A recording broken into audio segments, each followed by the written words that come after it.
Welcome, my dear friends, to the three-part of the lecture. Let's continue from where we left off. On filtering data using definition expression. Now, let's filter the scene to display only a specific building. In the previous lecture, we learned about the relationship between layers, fields, and building, and we can conclude the following. What is this code and how is it related to the previous data? From the previous results of the explore fields and values function, we discovered that the building wireframe layer uses the field building ID. The interior space layer uses the field building. The walls and doors layers use the field building key. Each layer identifies buildings with a different field name.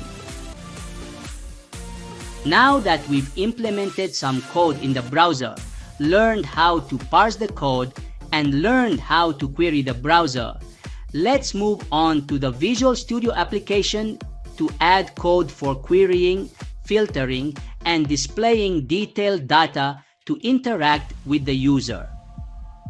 Let's begin writing this query.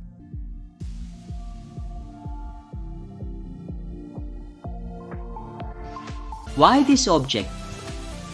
It is created to store a custom filter expression for each layer because each one uses a different field to reference the building. This way, we can ensure that we are filtering only building queue correctly for each individual layer. When is this object used? It is applied during this logic. Now, we will code to filter all layers in the web scene to contain only building queue.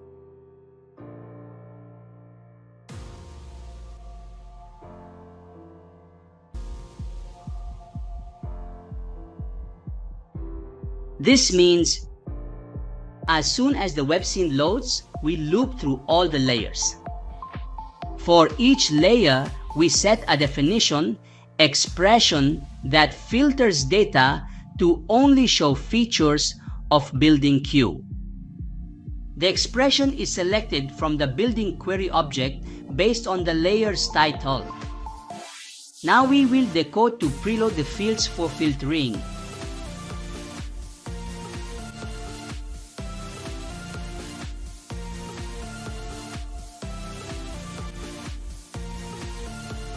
webscene.layers.forEach loops through all layers in the scene. If layer.title is not equal to building wireframe, skips the building wireframe layer because it doesn't contain the floor field. Layer.outfields is equal floor, sets the field floor to be preloaded for the rest of the layers. Real-world example. The interior space layer contains office data and uses the floor field, so we need it available for filtering all relevant layers with the floor field ahead of time so that we can filter data by floor. Query floor-specific results. Avoid errors when a field doesn't exist in a specific layer. Code analysis. Webscene.when ensures the code runs only after the scene is fully loaded. Const building query stores filtering conditions for each layer. Webscene.layers.forEach to every layer. Iterates through all layers and applies definition expression. Real-world example. As an architect, you may need to focus on one specific building at a time. Using definition expression, you can filter the dataset to display only what's relevant. 3. Querying statistics. Using query features. So we'll write this code.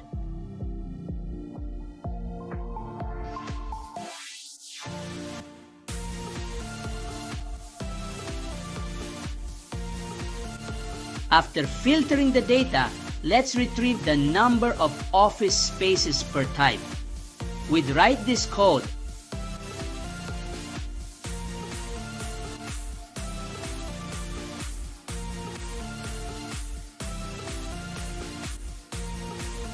This line searches through all the layers in the web scene and finds the one titled interior space, then stores it in a variable called office layer. This layer will be used later to query or filter office spaces only. Now write the dataset displays many types of offices, but below are the ones we want to display.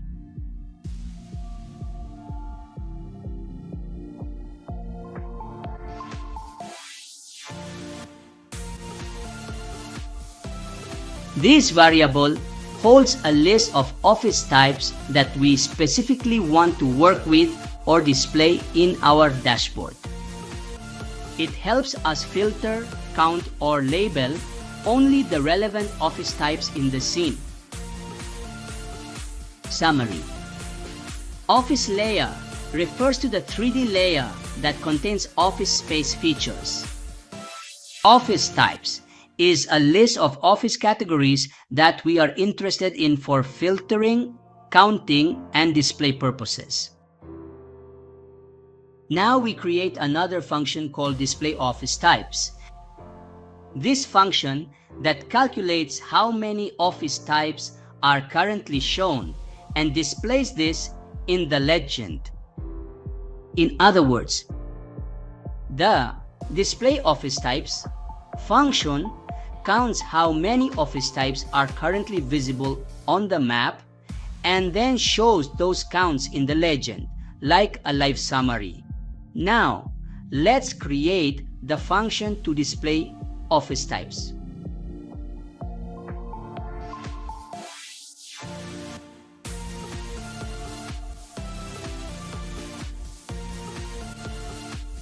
This creates a query on the office layer to only return the space type field example executive conference room. This ensures we only get the data we need. Let's write the code to query the office layer to calculate how many offices are from each type.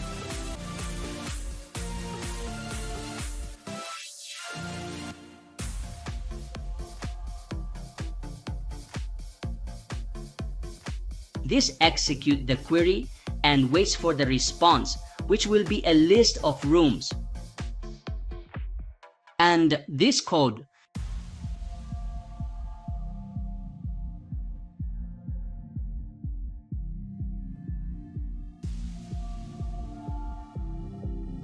types counter will hold the count for each known office type like executive, conference room, etc.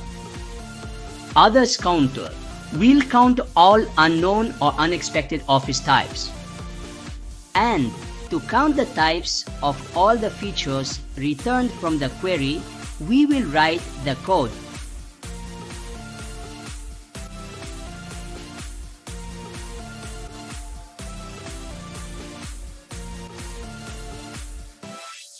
We loop through all the results, rooms, and get their type from space type. And this code limit with condition.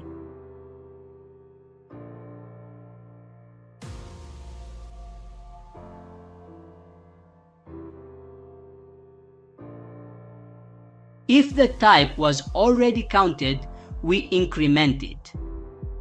If it's the first time we see this type, we start with 1. So we'll write this code.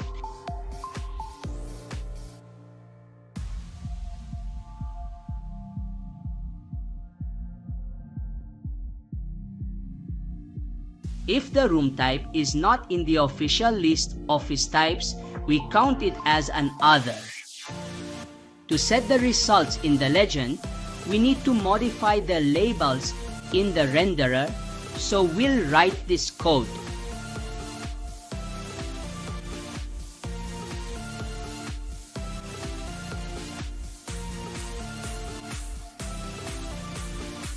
Clone the existing renderer so we can modify it without affecting the original directly. So to set the results in the legend, we need to modify the labels in the renderer with this code.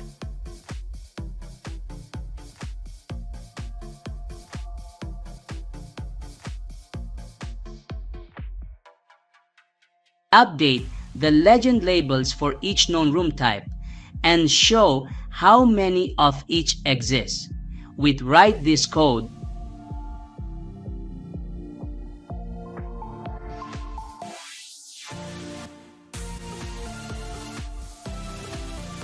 Also update the label for other types, anything outside your office types array.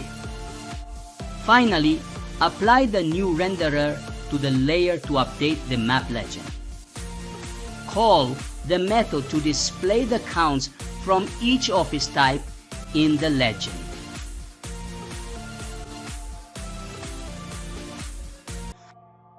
This executes the whole logic above, counts the rooms and updates the legend. Code analysis. Create query. Creates a query object to retrieve specific attributes. Query.outFields is equals space type. Specifies which field to retrieve, space type.